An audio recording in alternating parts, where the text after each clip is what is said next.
வணக்கம். இன்றைக்கி நான் உங்கள்கிட்ட ஷேர் பண்ணுற கண்டென்ட் என்னென்னு பார்த்தீங்கன்னா, நான் இதுக்கு முன்னாடி ஒன்று பேசியிருந்தேன் இல்லையா? நம்ம வந்து அவேக்கன் ஆகிட்டோம், செல்ஃப் ரியலைசேஷன் ஆயிடுச்சு, தென் வந்துட்டு நீங்கள் என்லைட்மெண்ட்டே ஆகிட்டீங்க, ரைட். எனக்கு ஒரு கொஷின் இந்த நிமிஷம் தோணுது. நான் தான் என்லைட்மெண்ட் ஆகிட்டேன், நான் தான் உணரணும், நான் தான் உங்கள்கிட்ட சொல்லணும். ஏன் இது காலத்தின் கட்டாயம்னா, எனக்கு அறிகுறிகளும் ஃபீவர் வந்து அவங்களுக்கு காய்ச்சலுங்கிறத டாக்டர் கண்டுபிடிச்சி சொல்கிறதுக்கு முன்னாடி உங்களுக்கு ஃபீவர் அடிக்குன்னு தானே நீங்கள் போகிறீங்க. அதே மாதிரி தான் நானும் சொல்கிறேன். இங்கே அனைத்தும் ஞானம் அடைந்தவர்கள் தான். அந்த அறியாமை தான் எனக்கு போயிருக்கே ஒழிய நான் ஒன்றும் புதுசாக அதை கற்றுக்கல. அது எனக்கு வந்து இயல்பாக இருந்துச்சுங்கிறத நான் உணர்ந்துட்டேன், அவ்வளோதான். இது மாதிரி தான் எல்லோரும். இதுக்கு போய் நம்ம எங்கேயோ தேடுறதோ, எங்கேயோ போய் வாங்குறதோ, இது ஒரு கடையிலையோ ஒரு ஒரு ஒரு ஒரு இடத்துல போய் வாங்குகிற பொருள் கிடையாது. நம்மக்கிட்ட இருக்க ஒரு இயல்பான தன்மை, அவ்வளோதான். இதை நீங்கள் புரிஞ்சுக்கிட்டிங்கன்னா அடுத்தடுத்து நிகழ்ந்து போகிறத விட உங்களை நகர்த்தி கொண்டு போகும்ல, அது வந்து அதோடு நீங்கள் ஒத்திசைந்து போகலாம். இல்லைன்னா முரண்பட்டு நிற்க வேண்டியது இருக்கும். ஒரு தெளிவில்லாமல், ஒரு குழப்பமான, ஒரு சந்தேகத்தோட மனநிலையிலே நீங்கள் வந்து மூவ் பண்ணிங்கன்னா உங்களுக்கு வந்து ஒரு விதமான ஒரு டூயல் தன்மையிலே நிற்பீங்க. வட்டம் மாதிரி, ஒரு சகட யோகம்னு சொல்லுவாங்கள்ல, வண்டி சக்கரம் மாதிரி மேலே கீழே மேலே கீழேன்னு போயிட்டுருக்கணும். ஒரு நிலையான தன்மை வந்திருக்க முடியாது. இப்போ கூட நம்ம டியூல் தன்மையில் தான் இருக்கோம் அப்படின்னு நினச்சா கூட அதுலேருந்து வெளியில் வந்து வர்றதுக்கோ இல்லைன்னா இதுக்குள்ளே இருக்கோங்கிறது ஒரு தெளிவோ ஒரு விழிப்புணர்வோடு இருக்க முடியும். ஏன்னா இந்த பூமியில் தான் நம்ம இருக்கோம். நான் வந்து ஒன்றா ஆகிட்டேன்னா இந்த உடலில் வச்சுட்ருக்க முடியாது. நான் நீங்கள் மாயமா சித்தர்லாம் எடுத்துட்டிங்கன்னா அவங்க ஒன்னஸில் தான் இருந்தாங்க. அவங்கள ஒரு பல்வளக வைக்கிறது, அவங்கள குளிச்ச விடுறது, அவங்களுக்கு உடை மாற்றி விடுறது, உணவு ஊட்டி விடுறது, இதெல்லாம் இன்னொருத்தர் தான் செய்ய வேண்டியது இருக்கும். இந்த பிரபஞ்சம் அதுக்குன்னு ஒரு ஆளை நியமித்து அப்படி தான் செய்ய முடியும். இன்னும் சொல்லப்போனால் அவங்க மலம் அப்படி இது பண்ணுறது கூட அவங்க ஒரு குழந்தை மாதிரி தான் இருந்துப்பாங்க. நீங்கள் ஒரு குழந்தைய எப்படி ட்ரீட் பண்ணுறீங்களோ, குழந்தைய நீங்கள் தானே குளிக்க வைக்கிறீங்க, நீங்கள் தானே வந்து அதுக்கு ட்ரெஸ் மாற்றுறீங்க, நீங்கள் தானே உணவு ஊட்டுறீங்க, நீங்கள் தானே அது மலம் சிறுநீர் கழிச்சா அந்த டேப்பர் அப்புறம் வந்து அதெல்லாம் மாற்றுறீங்க. அதே மாதிரி தான் ஒரு நான் அப்படிங்கிறத உடஞ்ச ஒருத்தர் வந்து இந்த பூமியில் இருந்தால் இப்படி தான் செயல்பட முடியும். அப்படி இருக்காங்க. ஆன்ம லெவலில் உச்சநிலையில் இந்த பூமியில் சில காரணங்களுக்காக படைக்கப்பட்ட ஆன்மாக்கள் இருக்காங்க. அதில் எனக்கு தெரிஞ்ச வரைக்கும் ஆண் அப்படிங்கிற தன்மையிலையும் ஜோதி நிர்வாண சுவாமிகளையும் நான் பெண் அப்படிங்கிற தன்மையில் நான் மாயமா சித்தரையும் சொல்லுவேன். இந்த 2 சித்தர்களையும் சொல்லும்போது இவங்க ஆன்மா லெவலில் இருக்காங்கன்னு தெரியும். மித்த நீங்கள் யாராவது எடுத்துக்கிட்டிங்கன்னா அவங்க சந்திர தன்மையில் இருக்காங்களா, இவங்க சூரிய தன்மையில் இருக்காங்கன்னு தெரியும். இது ஓகே. இப்போ வந்து என்னென்னா அந்த பிரபஞ்சமாகவே மாறினது எப்படி அப்படின்னா அவங்களோட இயல்பில் நிற்க முடியாது. அவங்க பரிபாஷை தான் பேசுவாங்க. அந்த உடல் வந்து சத்தா இறைவனோட தான் அந்த ஃப்ரீக்குவன்சியோட தான் இருந்திருக்கும். நம்மக்கிட்டேருந்து அந்த எனர்ஜியை வந்து நம்ம போய் நம்மளோட அனுகிரகத்தால், குரு அருளால், நம்மளோட விட்டகுற தொட்டகுறனால அவங்ககிட்ட போய் நம்ம சக்தியை வந்து அந்த எனர்ஜியை வந்து கேதர் பண்ணிட்டு வரலாம், அவ்வளோதான். மற்றபடி அப்படியே வந்தவங்க ஏதோ ஒரு காரணத்தினால இந்த பிரபஞ்சம் அவங்கள அனுப்பிச்சு அந்த செயல் பண்ணி அவங்களோட உடலை வந்து மறைச்சி வச்சுருக்கோம், சரிங்களா? இது ஒரு நிலை. அப்போது இப்போ நம்ம மனிதராக தானே வாழ்ந்துட்டுருக்கோம். நமக்கு வந்து இங்கே வந்து இன்பம் வருது, துன்பம் வருது, நம்மளை வந்து துரோகம் பண்ணுறாங்க, நம்மளை பாராட்டுறாங்க, நம்ம புகழ்கிறாங்க, நம்மளை வந்து அவமானப்படுத்துகிறாங்க, ஒதுக்கி வைக்கிறாங்க, சிறுமைப்படுத்துகிறாங்க. ஒருத்தவங்க ஒரு நாள் புகழ்ந்து சொல்கிறாங்க, அடுத்த நாள் இகழ்ந்து சொல்கிறாங்க, ஒரு நாள் புகழ் உச்சியில் சொல்கிறாங்க, ஒரு நாள் அடி மட்டத்தில் பாதாள ரேஞ்சுக்கு ஒரு மனிதனை வந்து கேவலப்படுத்துகிறாங்க. இந்த உலகத்தில் நம்ம வாழும்போது ஒரு தன்னை உணர்ந்த மனிதன் எவ்வாறு வாழ வேண்டும் அப்படின்னா, இப்போ வந்து என்னென்னா, சரி நீங்கள் ஒரு உங்கள் குருமார்களே எடுத்துக்கோங்களேன். நான் வந்து ஏன் குருமார்களை சொல்ல மாட்டேன் அப்படின்னு சொன்னால், அவங்க வந்து அவங்க கற்றுக்கிட்ட விஷயம் இருக்குல்ல, தன்னை உணர்ந்தல்னு ஒரு கற்றுக்கிட்டு இருப்பாங்களே, அதை வந்து அவங்க வந்து அதை அப்படி ப்ராக்டிக்கலாக வெளியே சொல்லி தரல. அவங்க வந்து அது வந்து அவருக்கே உரியது. அந்த தன்னை உணர்ந்த மனிதன் வந்து இப்போ வந்து ஃபார் எக்ஸாம்பிள் ஏதோ ஒரு குரு எடுத்துக்கோங்க. அவங்க தன்னை உணர்ந்திருப்பாங்க. ஆனால் அது அவங்களுக்குள்ளே அவங்க சுயமாக இருக்கிறத தான் செயல்படுத்துகிறாங்க. அவங்களுக்குள்ளே அவர் மட்டும் தான். அவர் வெளியில் கிளாஸ் எடுக்கிறது, அப்புறமா வந்து அந்த மாதிரி பயிற்சி பண்ணி கொடுக்குறது, அதெல்லாம் வந்து என்ன தெரியுமா, அவர் சயின்ஸ். அவர் வந்து ஒரு ப்ராக்டிக்கலாக எல்லாத்துக்கும் பொருந்துகிற மாதிரி சொல்கிறாரு. தன்னை உணர்ந்தல் அவரைத்தான் உணர்ந்திருப்பார். அவர் மூலம் எடுத்துக்கிட்டு ஒரு ஃபார்முலா உருவாக்கி இந்த ஃபார்முலாவை நமக்கு சொல்லிக் கொடுத்து நீங்கள் தனித்தனியாக உணர்ந்து போங்க அப்படின்ட்டு தான் கிளாஸ் எடுக்கிறாங்க. நீங்கள் போய் தன்னை உணர்ந்த மனிதர் ஏதோ சொல்லித் தருவாருன்னு சொல்லித்தரதெல்லாம் அவரோடது நினச்சிக்கிட்டு அப்போ அதை பின்பற்றிக்கிட்டு நம்ம எப்படி வரும்? அவர் வந்து சாப்பிட்ட உணவை அவர் தான் ஜீரணம் பண்ணணும். நீங்கள் எப்படி ஜீரணம் பண்ண முடியும்? நீங்கள் சாப்பிட்ட உணவை நீங்கள் தான் ஜீரணம் பண்ணணும். இங்கே இங்கே இங்கே என்ன ஒரு விந்தை அப்படின்னா, என் உணவு ஏன் அவர் ஜீரணம் செய்ய மாட்டேங்கிறார் அப்படின்னு, என் பசிக்கு அவர் ஏன் உணவு உண்ண மாட்டேங்கிறார் அப்படிங்கிற மாதிரி இங்கே இருக்கும். புரியுதா? இது எவ்வளோ விந்தை, எவ்வளோ விந்தைங்கிறத விட சிரிப்பு, ஒரு நகைச்சுவையாக வந்து இது வந்து ஒரு பேசும் பொருளாயிரும். ஆனால் அது ரொம்ப தீவிரமாகவும் ரொம்ப ரொம்ப உணர்வுபூர்வமாகவும் என்ன சொல்கிறது, உறுதித்தன்மையாகவும் நம்ம எடுத்துகிட்டு செயல்படுறோம். அதுதான் அங்கே விஷயம். இந்த இதனால் நம்ம வந்து கால விரயம், தென் வந்துட்டு ஒரு தடை, நமக்கு நாமளே தடை வச்சுக்கிறது. யாரோ கிடையாது, நம்மளே தடை வச்சுக்கிறது. இப்போ வந்து என்னென்னா, அவர் கொடுத்த இப்போ நீங்கள் ஒரு கேம் விளையாடுறீங்க, ஃபஸ்ட் லெவல் விளையாண்டிங்கன்னா செகண்ட் அது முடித்தா தான் நீங்கள் செகண்ட் லெவலே போக முடியும். அதே மாதிரி ஒரு குரு வந்து ஒரு 12 லெவலில் ஒரு 16 லெவலில் ஒரு பயிற்சி தரான்னா, நீங்கள் ஒரு பயிற்சியை முடிச்சுட்டு அதை தெளிவாகி அதில் நீங்கள் கரை கண்ட பிறகு நிபுணத்துவம் ஆன பிறகு தானே அடுத்த பயிற்சிக்கு போகணும். ஆனால் அவங்க ஒரு கிளாஸ் போடுறாங்க, அவங்க ஒரு பயிற்சி பண்ணுறாங்க, கொடுக்குறாங்கன்னு சொன்னோன்னே டக்குன்னு செஞ்சிடுறது, ஒரு கேப் விடாமல். அப்போ ஃபஸ்ட்டில் நம்ம வந்து திங்கட்கிழமை ஒரு 7 நாள் 7 பயிற்சின்னு வச்சுக்கோங்களேன். திங்கட்கிழமை என்ன செஞ்சோங்கிற தெளிவு புரிதல் வந்து ஒரு ஒரு ஒரு ஒரு முடிவுக்கு வராமல், அதை உணராமல், அதை அனுபவத்துக்கு எடுத்து வராமல், சும்மா தேரி மாதிரி வாசிக்க கூட இல்லை. அடுத்த நாள் கிளாஸ் போயிடுது, அடுத்த நாள் போனோடனே இதெல்லாம் மாடு வந்து ஒரு நுனிப்புல் மேய்ஞ்ச மாதிரி மேய்ஞ்சிட்டு வந்து அதுக்கப்புறம் உட்காந்து ஒரு இடத்துல உட்காந்து வாயை அசை போடும்ல, அது மாதிரி செய்கிற மாதிரி இந்த பயிற்சி ஆயிடுது. ஏன்னா அவங்களுக்கும் குறிப்பிட்ட டைம் தான் கொடுக்கப்படுது. நீங்களும் அந்த டைமுக்கு ஷார்ட் டைமுக்குள்ளே போய் கற்றுட்டு வந்துடணுன்னு இருக்குது. அப்போ இதில் சந்தேகங்களோ இது அனுபவம் வரும்போது இப்போ சொல்லிக் கொடுத்தது ஒன்றா இருக்கும், அனுபவத்தில் வேறையாக இருக்கும். அப்போல்லாம் வந்து என்னென்னா, இந்த சந்தேகங்கள், இந்த குழப்பங்கள்லாம் தீர்க்கிறதுக்கு அவங்க உதவி பண்ண முடியாமல் போகிற தன்மையினாலையும் நீங்கள் அடுத்த புது ஆளை தேட வேண்டியதாக இருக்குது. யாராவது வந்து இந்த மாதிரி தீர்க்கிறதுக்கு யாராவது இருக்காங்களா அப்படின்னு. இது கால சூழ்நிலையும் சொல்லலாம், நாமளையும் சொல்லலாம், நம்மக்கிட்ட தெளிவும் சொல்லலாம். இருக்கிற சுச்சுவேஷன் அப்படி தான் இருக்குது. இப்போ காலேஜில் வந்து ஒரு ப்ரோக்ராம் நடத்துகிறாங்க அப்படின்னா, அவங்ககிட்ட போய் உங்களுக்கு பிடிக்கலங்கிறக்காண்டி இதை மாற்றுங்கன்னு நீ சொல்ல முடியாது. உங்களுக்கு விருப்பம் இருந்தால் கலந்துக்கலாம், இல்லைன்னா விளைவிக்கலாம். அப்படி தான், அதே மாதிரி தான் அந்த பயிற்சியும். அதனால் வந்து நம்ம என்னென்னா, நமக்கு ஒரு தனி மனிதனுக்குரிய வளர்ச்சியும் அந்த விருப்பமும் வெறுப்பும் நமக்கிட்ட தான் இருக்கே ஒழிய, அந்த ஒரு மொத்த இன்ஸ்டிடியூஷன்லேருந்து நம்ம வந்து அதை தனித்திருந்து செய்ய முடியாது. நான் என்ன சொல்கிறேன்னு உனக்கு புரிஞ்சிருக்குன்னு நினைக்கிறேன். அப்போ இங்கே தன்னை உணர்ந்த ஒரு மனிதன் கூட ஏன் அவருக்குள்ள பயிற்சி செய்ய மாட்டேங்கிறான்னா, இங்கே தனி மனிதங்கிறது நான் எதுக்கு வந்திருக்கேன்னு எனக்கு தானே தெரியும்னு நான் சொல்ல வரேன். புரியுதா உங்களுக்கு? நீங்கள் எதுக்கு வந்திருக்கீங்க நீங்கள் தான் தெரியும். என்கிட்ட கேட்டு என்ன பார்த்து நீங்கள் எப்படி அதை உணர்ந்து போக முடியும்? சாம்பார் வைப்பது எப்படி அப்படின்னு சொல்லிட்டு, ஏன் சாம்பாரே சொல்லணுமா, வேறு கிழமை சொல்லக்கூடாதா?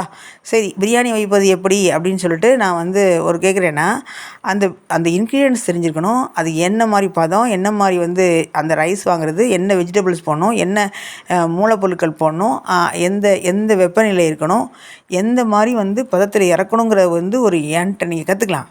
நீங்கள் தானே பிரியாணி சமைக்கணும், நீங்கள் தானே வந்து எந்த ரைஸ் வாங்கணும், ஜீரக சம்பா வாங்கணுமா, பாஸ்மதி ரைஸ் வாங்கணுமான்னு நீங்கள் தான் முடிவு பண்ணணும்.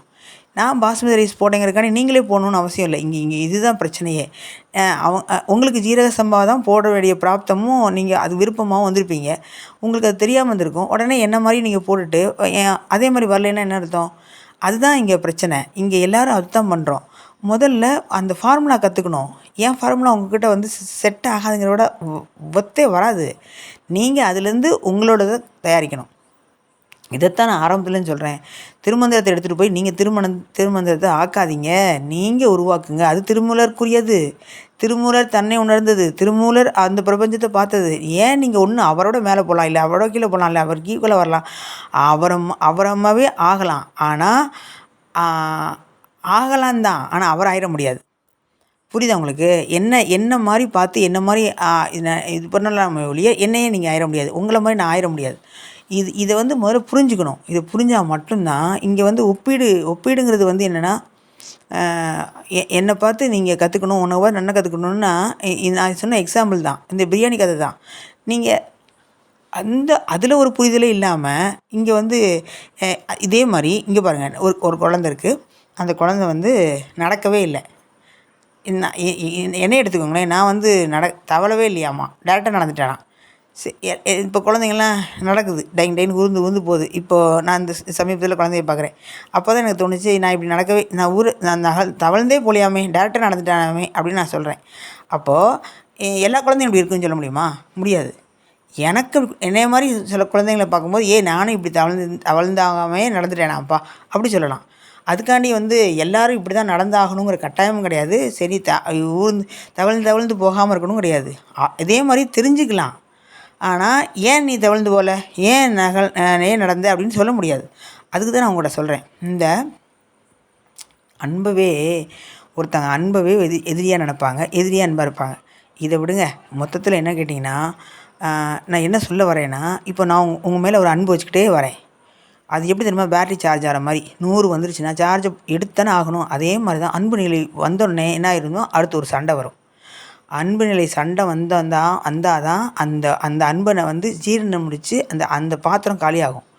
அந்த அன்பு வந்து ஒரு வந்த உடனே ஒரு சண்டை வந்து, ஒரு பிரிவு வந்து, ஒரு தற்காலிகமாக ஒரு வீட்டுக்குள்ளே வந்து மூஞ்சி திருப்பிக்கிறது அப்படின்னு சொல்கிறது, இந்த மாதிரி ஆனால் மட்டும்தான் அடுத்து வந்து அந்த அன்பை வந்து நம்ம கிரகிக்கவே முடியும். இது வந்து இயற்கையோட விதி.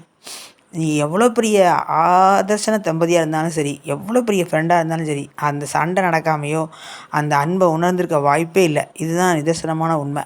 இது மாதிரி தான் இறைவன்கிட்டையும் நம்ம இருப்போம். ஒரு நாள் வந்து நீ எல்லாம் கடவுளா, அடுத்து நீ இல்லாமல் நான் இருப்பேனா, நான் இல்லாமல் நீ இருப்பேனாம்போம். இதெல்லாம் வந்து இல்லாமல் ஒருத்தர் வந்துட்டாங்கன்னா அது வந்து சாத்தியம் இல்லைன்னு தான் நான் சொல்லுவேன். அதையும் தாண்டி ஒருவேளை நடக்கிறாங்கன்னா அது அவங்களோடது. என்னை பொறுத்த வரைக்கும் என்னென்னா, ஒரு பொதுவான கருத்தை சொல்லும்போது இதெல்லாம் மனிதன் வந்து, ஏன்னா நம்ம இந்த நிலையில் இருக்கோங்கிறதுனால. ஆஞ்சநேயர் எப்படி இருப்பார், ஆஞ்சநேயர் காலத்தில் எப்படி இருந்தார், ராமாயண காலத்தில் இருந்தால் அதெல்லாம் வந்து நம்மக்கிட்ட வந்து செதுக்கி வச்சுருக்காங்க. ஒரு ஓமை தான் ஆஞ்சநேயரை வந்து ஆஞ்சநேயர்னோடனே எனக்கு ஞாபகத்துக்கு வருது. இப்போ நான் சொன்னேன் இல்லையா, ஓமை தான் சொன்னேன்ல. அப்போ வந்து என்னென்னா, அது எந்த ஊர், கடையநல்லூர்னு ஒரு ஊர் இருக்குது. அங்கே ஒரு ஆஞ்சநேயர் இருக்கார். அங்கே அந்த கோவிலுக்கு நான் போயிருந்தப்போ அவங்க சொன்னாங்க, இந்த எப்படி இங்கே ஆஞ்சநேயர் கோவில் வந்துச்சு, அதுவும் இந்த மாதிரி காட்டுக்குள்ளே எப்படி ஆஞ்சநேயருக்கு வந்திருக்கு, ஏதாவது வரலாறு இருக்கான்னு கேட்கும்போது அவங்க சொன்னாங்க, இங்கே அந்த ஒரு தெப்ப குளத்தை காமிச்சாங்க அந்த கோவிலில். இங்கே வந்து தண்ணி குடிக்க வந்தாராம். சுற்றி காடாக இருக்குல்ல, வயலாக இருக்குல்ல, தண்ணி குடிக்க வந்தாராம். அங்கே உட்காந்துருந்தாங்களாம் ஒருத்தங்க. யார், இந்த சித்தர்கள் ஞானியமாக உட்காந்துருப்பாங்களே, வந்திருக்க ஆள் வந்து சாதாரண ஆள் இல்லை அப்படின்னு கண்டுபிடிச்சிட்டாங்களாம். அவங்க வந்து ஆஞ்சநேயன் கண்டுபிடிச்சாங்களா, இல்லை ஒரு பெரிய சித்த புருஷன் கண்டுபிடிச்சாங்களா, இல்லை ஒரு உயர்ந்த ஆத்மான்னு கண்டுபிடிச்சாங்களான்னு தெரியாது. ஆனால் வந்த ஆள் பெரிய சாதாரண ஆள் கிடையாதுன்னு நினச்சிட்டு அவங்க வந்து அவங்கக்கிட்ட போய் கேட்குறாங்களாம், நீங்கள் யாருன்னு கேட்டோன்னே இந்த மாதிரி வந்து அவர் சொல்கிறாராம். இந்த மாதிரி புரிஞ்சுக்கிட்டாங்க 2 பேரும். கான்வர்சேஷன் நடந்துச்சு. அவர் அந்த இருந்தவங்க சொன்னாங்களாம், அது இந்த ரிஷிகள் மாதிரி முனிவர்கள் மாதிரி இருந்தாங்கன்னா அவங்க சொன்னாங்களாம், நீங்கள் வந்து இங்கே இந்த இடத்துல இருந்து இந்த பக்தர்களுக்கு அருள் புரியணும் அப்படின்னு சொன்னாங்களாம். அப்போ தான் அந்த தாத்தா சொன்னார், அந்த கோவிலில் சொன்னார், இங்கே உட்காந்து தான் அவர் வந்து வெத்தலை போட்டாராம், வெத்தலை போட்டுக்கிட்டு இருந்தாங்களாம். இவங்க வந்து தாம்பூலம் கொடுத்தாங்களாம், அவங்க அது கொடுத்தாங்களாம் ஆஞ்சநேயர்கிட்ட அப்படின்னு அந்த குளத்தை காமிச்சு என்கிட்ட சொன்னார். அப்போ வந்து என்ன கேட்டிங்கன்னா, அவ்வளோ பேர் அந்த ஃபுட்டு வந்து சாப்பிட்டு போகிறாங்க. அவ்வளோ அதில் இந்த அமாவாசை பௌர்ணமி நாட்களில். இப்போ நான் எதுக்கு சொன்னேன்னா, இப்போ ஆஞ்சநேயர் ஒரு குறியீடுன்னு சொல்லிட்டேன் பார்த்தீங்களா, அப்போ அந்த ப்ரூஃப் இருக்குது பார்த்தீங்களா, நேராக பார்த்த ப்ரூஃப் இருக்குது. சீதா வந்து அவர் வந்து கண்டிப்பாக பார்த்தானே இருந்திருக்கணும், ராமனை பார்த்தானே இருந்திருக்கணும். ஆனால் நம்ம ராமாயணம் மகாபாரதம் ஒரு குறியீடுன்னு சொல்கிறோம். சில டைமில் பார்த்தா அது வந்து ஒரு தத்துவம்னு சொல்கிறோம். சில பேர் பார்த்தா இந்த மாதிரி பார்த்தேன்னு சொல்கிறாங்க. என்கிட்ட ஒரு பாட்டி, இன்னொரு பாட்டிக்கிட்ட பேசும்போது, எனக்கு இப்போ 70 வயசு, நான் சின்ன பிள்ளையா இருக்கும்போதே இங்கே இந்த கோவில் வந்துருச்சு அப்படின்னு சொன்னாங்க. அப்போ வந்து என்னென்னா, இப்போ 70 வருஷம் இந்த கோயிலுக்கு இந்த பாட்டியே வந்திருக்காங்கன்னா அதுக்கு முன்னாடியே வந்துருச்சு அப்படின்னு சொல்கிறாங்க. அப்போ ஒரு 100 வருஷம், ஒரு 100 வருஷம் கிட்ட இந்த கோயில் ஆகப்போகுது அப்படின்னா, அப்போ இவர் வந்திருப்பார்ல, அப்போ அந்த சித்தர்கள் முனிவர்கள்லாம் அந்த இடத்துல இருந்திருப்பாங்கல்ல, இந்த ஆஞ்சநேயரை பார்த்துருப்பாங்கல்ல அப்படின்லாம் அதில் நான் பார்க்குறேன். அந்த நோக்கத்தில் பார்க்கும்போது எப்படி நம்ம தத்துவம்னு எடுத்துக்க முடியும்? சில டைமில் பார்த்தா தத்துவம் மாதிரி தெரியுது. இப்போ வரைக்கும் சிரஞ்சீவியாக இருக்கார். என்னோடய அனுபவத்தில், என்னோடய தியானத்தில் நான் வந்து முருகனோட தான் ஆஞ்சநேயரை பார்த்துருக்கேன். நான் வந்து நான் நிறைய வாட்டி பார்த்துருக்கேன். நான் திரும்ப திரும்ப கேள்வி கேட்டிருக்கேன், அது எப்பட்றா முருகன் கூட போய் ஆஞ்சநேயர் இருக்கார்? இன்னும் சொல்லப்போனால் நான் ஆஞ்சநேயர் வந்து என்கிட்ட அது நான் இன்னொரு நாளில் பேசுகிறேன், என்னோட இன்னொரு அனுபவங்களை. அப்படி பேசும்போதெல்லாம் என்னடா இது, எப்படி நம்ம இது சாத்தியம் அப்படின்லாம் நான் யோசிச்சிருக்கேன். இப்போ எப்படி நான் தத்துவம்னு எடுத்துக்க முடியும் சொல்லுங்கள்? இப்போ நீங்கள் தத்துவம்னு சொல்லிடுறீங்க. ஆனால் எனக்கு வந்த காட்சி, எனக்கு வந்த அனுபவம் இப்படி இல்லை. அதனால இப்போ நம்ம என்ன பேசிகிட்டு இருந்தோம், டாப்பிக்கே மாற்றி போயிட்டேனோ? சரி. அப்போது நீங்கள் வந்து தன்னை உணர்ந்துட்டாலும் இந்த பூமியில் வாழும்போது இந்த உலகத்தோட மனிதர்களோட ஒன்றி தான் வாழணும். அப்போ ஒவ்வொரு நிமிஷமும் நான் எப்படி வாழ்கிறேன்னா, எனக்கு வந்து எதிர்காலத்தை பற்றி பயம் வரல. 2வது என்னென்னா, வருமா அப்படிங்கிறத விட இப்போ வரல, இப்போ வர்றது தானே சொல்கிறேன் நான். ஆனால் இதுக்கும் ஒரு தெளிவு இருக்குது. அதே மாதிரி என்னென்னா, என்னோடய வீட்டில் என்னோடய சூழ்நிலைலாம் மாறி இருக்கு. என் கணவர் என்னிடம் நடந்து கொள்ளும் விதம், நான் அவங்ககிட்ட நடந்து கொள்ளும் விதம், இதுக்கு முன்னாடி இருந்த பிரச்சனை, அது தெளிவு, அந்த பிரச்சனை எதுவுமே மாறல. ஆனால் ஒரு அமைதி உண்டாயிருச்சு. அதே மாதிரி அவங்கள நான் அப்படி ஏற்றுக்க முடியுது. என்னை வந்து எப்படி வச்சுருந்தாலும் அதை ஏற்றுக்க முடியுது. அப்புறம் வந்து என்னென்னா, எனக்குள்ளே அவங்கள வச்சுக்க முடியுது. அவங்களுக்குள்ளே நான் இல்லைங்கிறத என்னால் அக்செப்ட் பண்ணிக்க முடியுது. அதை நான் வந்து ஓகே, இது இப்படி தான் இருக்குங்கிறத நான் புரிஞ்சுக்கிறேன். என் குழந்தைய வந்து அதோட இயல்பில் நான் வாழ வைக்கிறதுக்கு முயற்சி பண்ணுறேன். அதுக்குள்ளே ஒரு கம்பல் பண்ணுறதோ, இப்படி தான் அந்த சொசைட்டிக்காண்டி என் பிள்ளைய வந்து மோல்டு பண்ணுறதோ என்னால் முடியல. அதே மாதிரி இந்த சொசைட்டியில் இருக்க எல்லாத்தையும் என்னால் இப்படி ஹேண்டில் பண்ண முடியுது. என்னோடய உள்தன்மையில் ஒரு அமைதி இருக்குது. இந்த ஒரு வேலையில் ஒரு நார்மலாக ஒரு மோடில் ஒரு பெண்ணுக்கு வர்ற ஒரு செயல் வந்து எனக்குள்ளே இல்லாமல் ஒரு அமைதி இருக்குது. அதை நான் உணர்றேன். அப்போது ஞானம் அடைஞ்சு போகிறது வந்து 70 வயசில் ஞானம் அடைஞ்சு அதுக்கப்புறம் என்ன வாழ்கிறது சொல்லுங்கள்? நான் திரும்ப காசிக்கெல்லாம் போகும்போது நடக்கும்போது காசியில் காலபைரவர் கோயிலுக்கெல்லாம் இந்த கோயில் பக்கம் சொல்லிட்டாங்க. நாங்கள் பாட்டுக்கு ஒரு ஆட்டோ கூட பிடிக்காம நடந்து போயிட்டோம். நடக்கும் வந்துக்கிட்டே இருக்குது. என்னப்பா இது இன்னும் கேட்டு வேறு போயிட்டுருக்கோம். அப்போ என்னோடய பாதத்தை பார்த்து சொன்னேன், நீ உனக்கு இந்த பாதம் இந்த காலில் இந்த ரோட்லாம் நீ நடந்திருக்கேன்னு எனக்கு இவ்வளோ நடக்க வைக்கிறேன்னு எனக்கு ஹெல்ப் பண்ண, எனக்கு ரொம்ப தேங்க்ஸ். நீ என்னை இவ்வளோ தூரம் நடத்தி கூப்பிட்டு வர. இப்படிலாம் நான் அதை சொல்லிட்டு வரும்போது இந்த காலுக்கு நான் நன்றி சொல்வேன், கைக்கு நன்றி சொல்கிறேன், என்னோடய கண்ணுக்கு நன்றி சொல்வேன். நீ தான் இதெல்லாம் காய வைக்கிறேன்னு கங்கையை பார்க்குறோம், அலக்நந்தாவை பார்க்குறோம், காசியை பார்க்குறோம். அப்படின்னு பார்க்கும்போதெல்லாம் இந்த கண்ணுகளுக்கெல்லாம் நன்றி. இந்த மூலம் தான் நான் பார்க்குறேன். இந்த கடலை பார்க்குறேன், இந்த வானத்தை பார்க்குறேன், இந்த நட்சத்திரத்தை பார்க்குறேன். என்ன ஒரு அழகாக காமிக்கிறீங்க.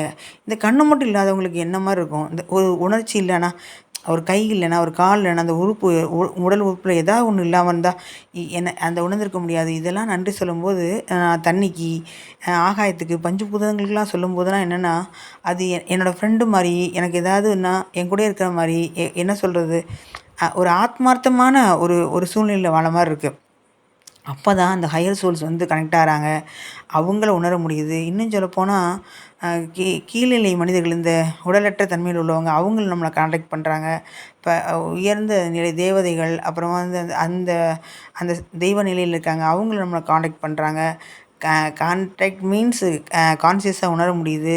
2வது என்னென்னு கேட்டால், நான் அப்போ நினச்சிப்பேன், நம்ம வந்து இந்த ஃப்ரீக்வன்சியில் இருக்கோம் போல் இருக்குன்ட்டு.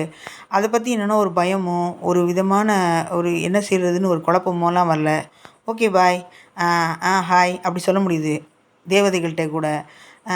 அதை மாதிரி நன்றி உணர்வாக இருக்க முடியுது. ஒரு சிரிப்பு வருது. இந்த மாதிரி இயற்கையில் என்னை காமிக்கும்போது ஒரு ஆனந்த நிலை உணர முடியுது. நான் என்ன நினைக்கிறேன்னா, இத்தினோண்டு உணர்ந்த நமக்கே இம்புட்டு ஆனந்தமாக இருக்கே, முற்றும் உணர்ந்த அவங்களுக்கெல்லாம் எப்படி இருக்கும் அப்படின்னு நினைப்பேன். என்னை கேட்டால் வந்து எனக்கு வந்து ரூ. 100 இருந்தாலும் ஒரு நாள் வாழ்கிறது தான், 100 கோடி இருந்தாலும் வாழ்கிறது தான். அப்படிங்கும்போது எனக்கு என்னால் உணர்ந்துக்க முடியுது. அந்த ஆனந்தம்ங்கிறது ஒன்று தான். அதோட விலை வந்து இவ்வளோ தான். எனக்கு ரூ. 100 கொடுக்கப்பட்ட ஆனந்தம் இன்னொருத்தவங்களுக்கு 100 கோடி கூட குறைவாக தான் கொடுக்கப்பட்டிருக்கு அப்படின்னு என்னால் உணர்ந்துக்க முடியுது. அதுக்கப்புறம் வந்து என்னென்னா, சமநிலைக்கு வர முடியுது. இந்த சூழ்நிலையெல்லாம் பார்த்து இப்போ எனக்கு ஒரு வேலை கிடைக்கலன்னு வச்சுக்கோங்களேன், நான் வேலைக்காண்டி இவ்வளோ வருஷம் படித்தேன், அது ஒரு ஏக்கமும் ஒரு போதையும் இருந்துச்சு, அது ஒரு தெளிவு கிடைக்கிது இப்போது. இனிமேல் என்ன செயல் செஞ்சாலும் அதுக்கு வந்து அது மேலே வந்து ஒரு என்னது ஒரு வெறியா, ஒரு பற்றா இல்லாமல் ஒரு சாதாரணமாக ஒரு நிலையாக அது ஏற்றுக்க முடியுது. என்னை யாராவது வந்து சொல்கிறாங்க, என்ன நீங்கள் என்னமோ தன்னை உணர்ந்துட்டேன்னு சொல்கிறீங்க, இது கூட தெரில அப்படின்னு சொன்னால் எனக்கு அழகாக சிரிக்க முடியுது. அதே மாதிரி வந்து என்னென்னு கேட்டிங்கன்னா, அவங்ககிட்ட ப்ரூவ் பண்ணி தான் காட்டி என்னோடய அறிவை நான் பார்த்துருக்கேன் பாருங்கள், தெரிஞ்சிருக்கேன் பாருங்கன்னு சொல்கிறதுக்கு எனக்கு வந்து அப்படி ஒன்றும் வரல. 2வது என்னென்னு கேட்டிங்கன்னா, எனக்கு சின்ன டெஸ்ட் கூட நான் வச்சு பார்ப்பேன். என்னை 10 பேர் பார்த்தா மட்டும் தான் என் வீடியோ அடுத்து போடணும்னு வைப்பேன். அதை உடைப்பேன். 2 பேர் பார்த்தா என்ன பரவாயில்ல அப்படின்னா அது மாதிரி என்னென்னா, நான் வந்து பிஸ்னஸ் பண்ணல. இது வந்து யாருக்காகணும் கட்டாயம்லாம் கிடையாது. என்னோடய கடமையை நான் செய்யணும், அப்படி தானே? அப்படிங்கும்போது வந்து என்னென்னா என்னால் செயல்பட முடியுது. சில டைமில் வந்து என்ன பேசலான்னு யோசிப்பேன். இதெல்லாம் மக்கள் தெரிஞ்சுக்கிறாங்களா, தெரிஞ்சுக்க போகிறாங்களான்னு இல்லை. அதில் ஒரு வீடியோவில் கூட நான் வந்து அந்த சனி பகவான் ஒருத்தர் 2½ வருஷம் இருக்குன்னு சொல்லும்போது, அவங்க நல்லது செல்வது வந்து 4 மாதம் சொல்றதுக்கு பதிலா 4 ஆண்டுகள்னு சொல்லிட்டேன். ஒரு ராசியில் ஒருத்தர் வந்து ஒரு வருஷத்தில் 2½ வருஷம் சனி பகவான் இருக்காருன்னு வச்சுக்கோங்களேன், அதில் நன்மை செய்கிறது 4 வருஷம்னு சொல்லிட்டேன். அதை வந்து யாரும் கேட்டு, நீங்கள் என்ன 4 வருஷத்த 4 மாதம்னு 4 வருஷம்னு சொல்கிறீங்க, இருக்கிறதே 2½ வருஷம் தானே, யாரும் என்னை கேள்வி கேட்கல. ஆனால் எனக்கு அடுத்தே ஆன்சர் சொல்லணும்னு வந்துச்சு. ஆனாலும் இந்த